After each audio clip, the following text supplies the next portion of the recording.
Teman-teman, sahabat Ide Sejuk, terima kasih masih bergabung di sesi ini. Sesi sebelumnya kita sudah membahas 3 tips terkait dengan menulis. Hari ini kita akan belajar satu tips lagi. Jangan mengedit naskah Anda sebelum Anda menyelesaikan tulisan itu. Sekali lagi, jangan mengedit naskah Anda sebelum Anda menyelesaikan tulisan itu. Ini tips yang menurut pengalaman saya penting bagi mereka yang baru belajar menulis.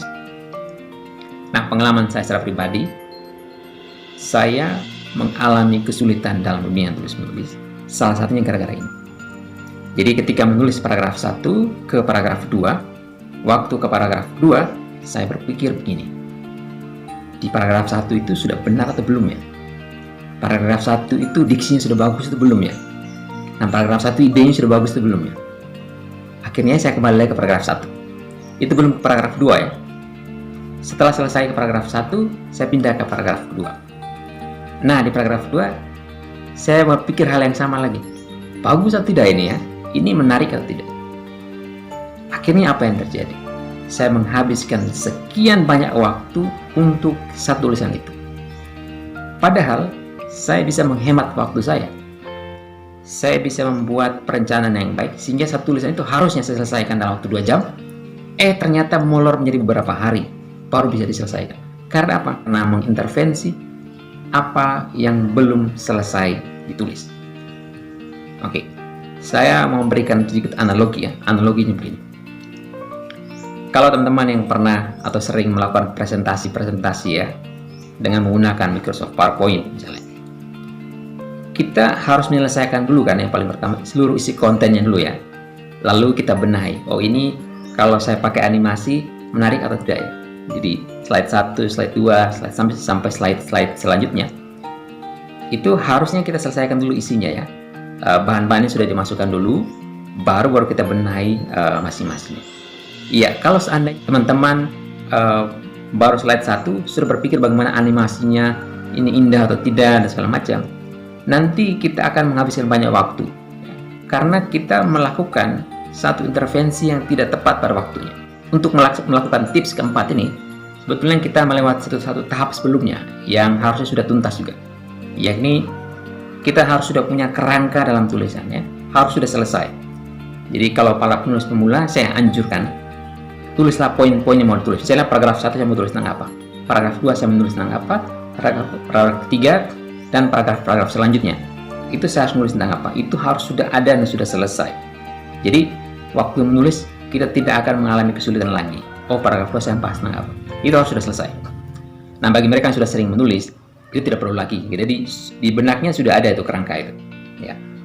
Jadi ketika kita melakukan intervensi terhadap apa yang dia tulis, itu akan bisa mengganggu seluruh alur yang sudah kita sepakati dalam kerangka berpikir.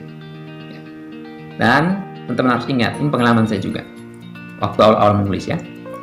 Jadi ketika kita mengintervensi, akan ada banyak godaan datang. Saya sudah memilih topik ini, saya sudah memilih fokus ini ya tulisan saya. Karena mengintervensi ya dengan melihat oh sudah bagus atau belum, maka ada godaan, misalnya ada topik baru yang datang lagi. Ini lebih bagus ya topik ini. Oh, ini lebih bagus lah. Jadi godaan-godaan itu akan datang ketika kita membuka pintu intervensi atas apa yang belum selesai kita tulis. Nah, kalau kita gunakan pendekatan otak kiri dan otak kanan, itu memang waktu menulis itu sebaiknya selesaikan itu dengan dominan menggunakan otak kanan. Di seluruh kreativitas ada di situ. Selesaikan dulu, lalu kita libatkan secara full otak kiri untuk menganalisis apa yang sudah kita tulis. Hal yang berikut adalah setelah selesai menulis, kita masuk proses editing. Ini juga perlu saya sampaikan ke teman-teman, bagaimana cara melakukan proses editing. Nah, waktu melakukan editing naskah kita, hal yang paling pertama adalah kita mesti membaca secara keseluruhan naskah.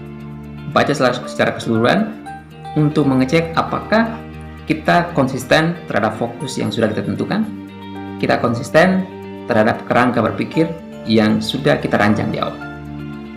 Itu yang pertama harus kita cek. Substansi itu yang paling utama. Sebelum kita poles katanya atau kesalahan-kesalahan penulisannya, itu yang berikut. Tapi yang paling pertama substansinya. Sesudah itu baru kita melakukan proses apa yang disebut dengan copy editing. Copy editing kita memeriksa kesalahan-kesalahan tulisan ya. Kesalahan tulisan misalnya kata ini tidak baku. Oh, ini baku atau tidak dalam bahasa Indonesia. Oh, diksi ini tidak tepat. Oh, diksi ini bagus ini pakai. Lalu misalnya penempatan tanda baca tepat atau tidak. Ya, memang untuk mengedit itu kadang-kadang kita sendiri tidak menemukan kesalahan dalam tulisan kita. Untuk itu ada baiknya kita minta orang lain membaca tulisan kita itu. Orang lain itu bisa teman kita atau orang yang kita yakini dia seorang editor, dia yang paham tentang hal itu.